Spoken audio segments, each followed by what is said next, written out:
Hi, my name's Dean Reiner from Hatchfinders Fly Shop, and today I'm going to be tying a fly that is called the Kamikaze hopper.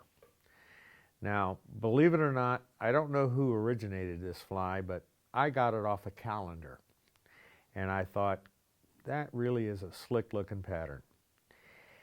So what we're going to do is we're going to start out with a 280 hook, size 6. I only tie this in one size because when I fish this fly, I'll fish it on top and then I'll jerk it under, hoping to attract something rather large. All right, we start with a 280 size 6 hook. Now, like most hoppers, it's going to have a red butt. So I'm going to use uni thread 6/0 red, and I'm going to tie this from the point of the hook to the barb. And I'm going to go over several times because I want to build that little critter up.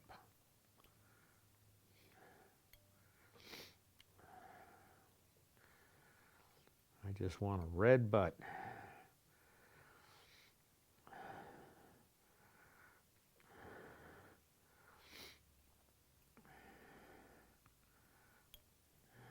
Give a little bit of girth to it so that you can actually see it. Okay, that's the red butt. I'm using thread because it's just easier than floss. Tie it off, cut it off. Now I'm going to use a brown thread or a tan thread, uni thread 6/0, and I'm going to start behind the eye.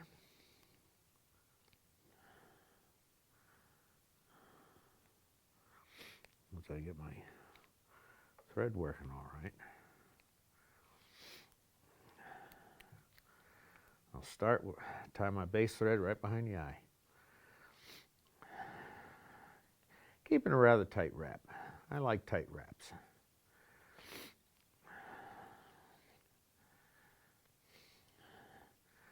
Come down to the red. All right, now I'm going to tie in, because this is a gold ribbed. I am using French tinsel and oval, because I like the oval. I'm going to tie that in ahead of the red and just tie that all the way forward.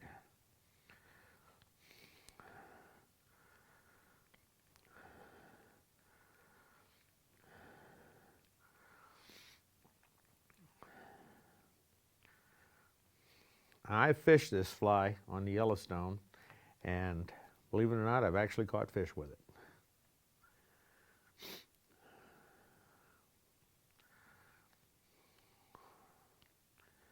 I like to fish this fly in corners, riffle corners, for brown trout, because that's where they kind of like to lay. All right, I got my base thread down. I got my tinsel tied in. Now I'm going to go with the dubbing. Now I'm going to use superfine olive dubbing.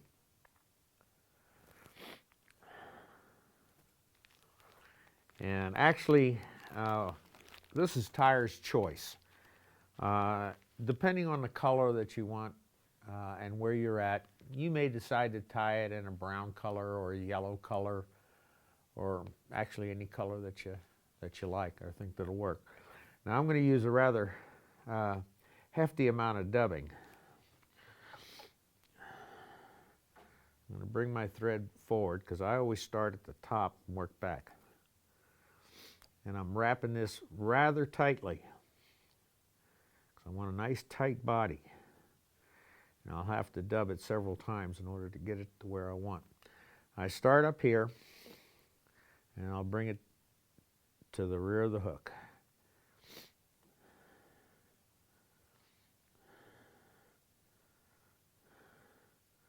Now I'm going to start the taper of the body. And like I've always said, Better to use too little dubbing than too much.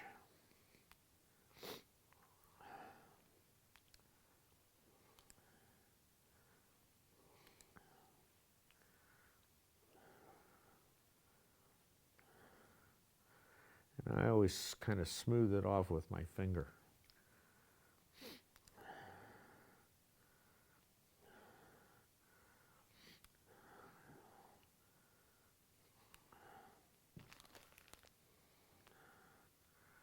A little more.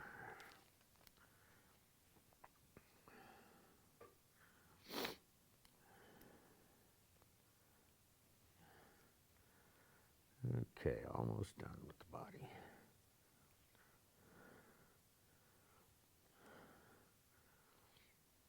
A little more.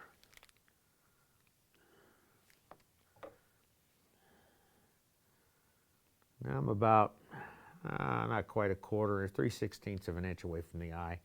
I got to have enough room to put all the rest of the stuff on the fly. Okay. Nice taper body, tightly wrapped. Now I'm going to come around with my tinsel. And I'm going to palmer this forward, making the wraps nice and even. Gives it just a little sparkle to the fly.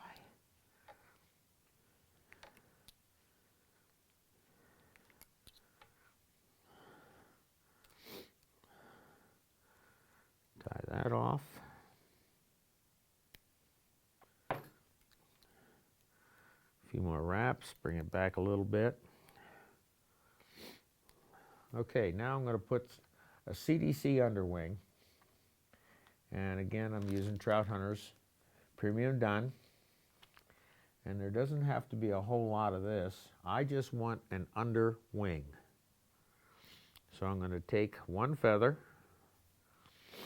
stroke it till everything comes nice and straight. I'm going to lay it up here, and I don't want it to come much past the red butt. Right about there.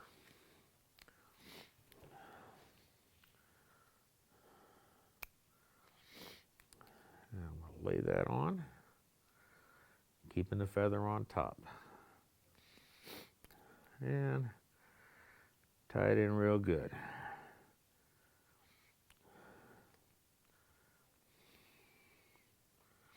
Keep everything on top. Now I'm going to tie in Ozark turkey, mottled. And for anybody that wants to, you can use any turkey feather you like. You can use a solid color, speckled color.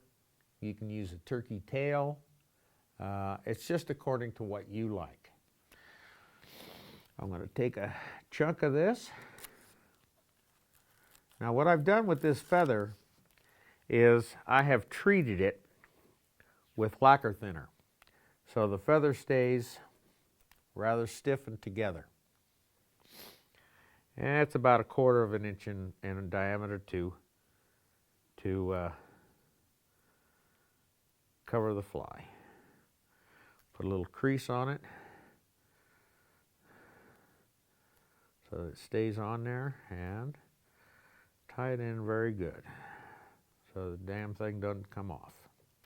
Now, on a turkey, on a hopper, what I do is I take the wing up, pick it up a little bit, and I just put a little cut back here at the bend of the hook so that it looks just, comes right even with the bend of the hook.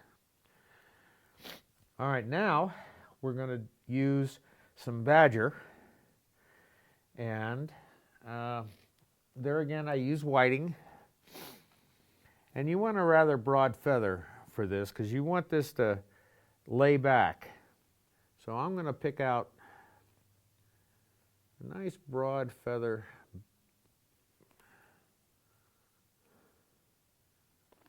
Yeah, let me see what the size of this one is. It's a 4. That ought to do it just nicely. Cut off the end, strip it back a little bit. Now, the way I tie this in is I take this feather and I bend the fibbits back. Just work it back, fold it in half. And I'll work that more once I start to wrap it. Now this is tied wet fly style, shiny side forward. I'm going to tie that hackle stem in, and I'm going to tie it in very tightly.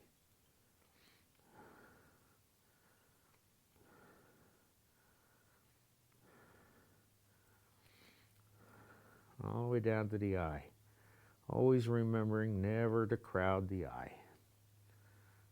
Bend that forward just a little bit. Now I'm going to take some dubbing, just a smidgen of it, and come in behind the feather so that you can't see.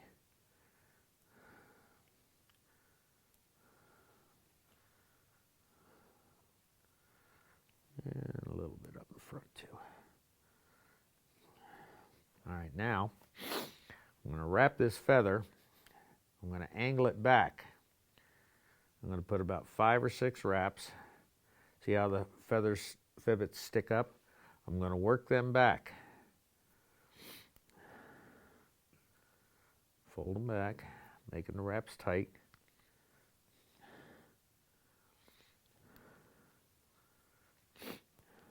Okay.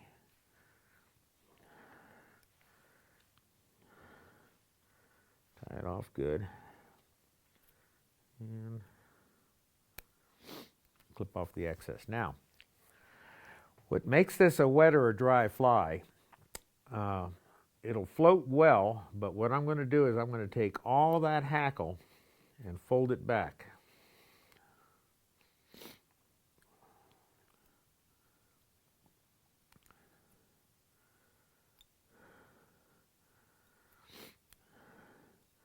And I'm going to come back far piece on the eye so that that hackle has a chance to fold back, as it is doing right there. Clip off any wild hairs. And a little smidget more of dubbing, just to cover the thread.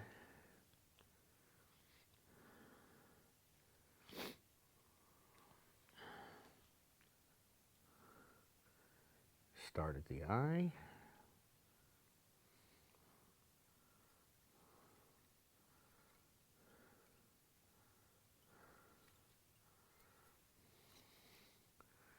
Everything lays back nicely.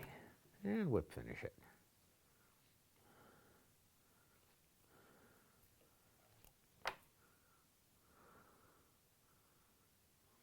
Making sure that eye stays rather clear. Nothing worse than trying to put a leader through a clogged eye. All right. Now just a drop of head cement. Hold everything together, and there you have it, a Kamikaze wet hopper fly.